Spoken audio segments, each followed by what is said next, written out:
Hey there, everybody. This is Kristen from Teaching Balance, and I am here with you for this week's mindfulness meditation practice. And we are in the final week of July, which means that August is right around the corner. And at least in my district, and for most of the districts in my metro area, that means that teachers will be reporting back very, very shortly. So I thought that I would take advantage of this timing, which happens to fall at the end of the self-care month, self-care being not selfish. And I wanted to talk a little bit about what I lovingly describe as the seductive optimism of the beginning of the school year.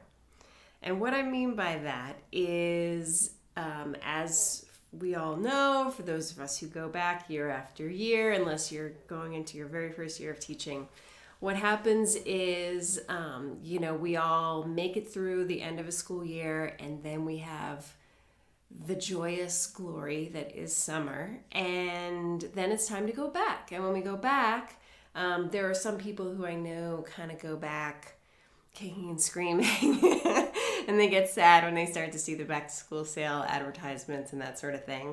And then there are those teachers who are like, yes, I'm so excited. I was bored. I can't, I need to get back and, do what I do best, which is great. And we're somewhere in between, anywhere on that spectrum.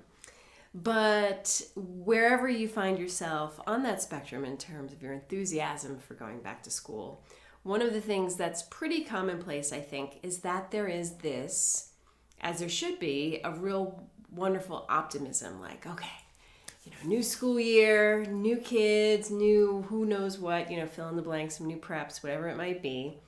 And you get excited and pumped about all of the awesome that is going to happen, which it absolutely is going to happen. It is going to be a great school year. Fresh starts are wonderful, and it will be awesome.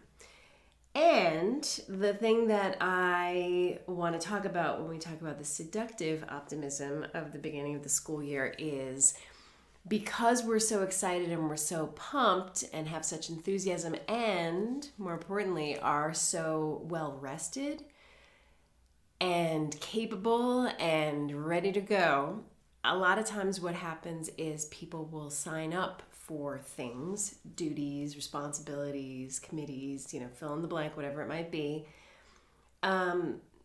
thinking that they're still going to be able to maintain this level of, being rested and, having it together and feeling optimism and all of that kind of stuff.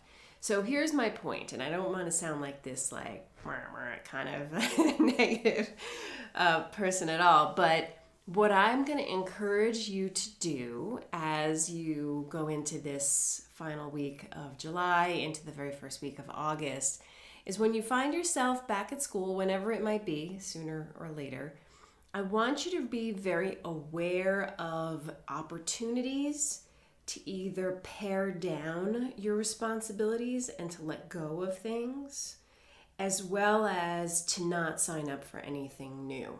Because as you know, it's no secret that I am a big fan of self-advocacy and setting healthy boundaries and not overcommitting and allowing yourself to overextend to the point where you could potentially burn out, or certainly, if not that, just not function at your optimal level. Now, I'm not talking about the things that you sign up for because you're passionate about it. Like if you want to be on the equity committee because that is your lifeblood, obviously you should do that. If you want to coach that team or whatever it might be, do that. But I'm talking about those extra things that someone's just looking for a volunteer, someone dropped out, the person didn't come back, whatever it might be.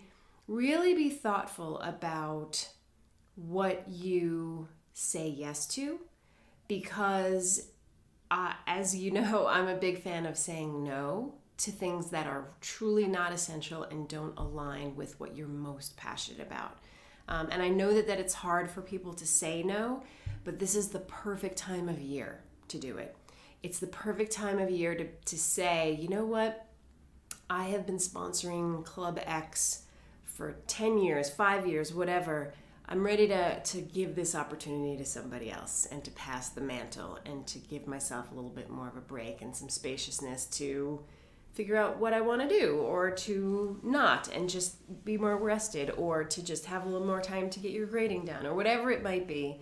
The beginning of the year is a great time to cut away and to let go of the things that might be extras. And it's also a great opportunity to just hold the line and not sign up for anything that you're not passionate about. So think about that, reflect on it. You might be like, psh, that's not what it's about. And that's okay. That's totally okay. But this is my jam. This is what I offer. This is a component of that self-care and that self-advocacy and that boundary setting. So I just felt like it was a good opportunity to bring that up. So it's your call, whatever you feel is appropriate, but kick it around, talk about it with other people to see what your colleagues feel about that, and if there might actually be some merit to what I am suggesting. So in the spirit of self-care, in this final week of the Self-Care is Not Selfish, let's go ahead and take some time for ourselves to sit and to meditate for 10 minutes.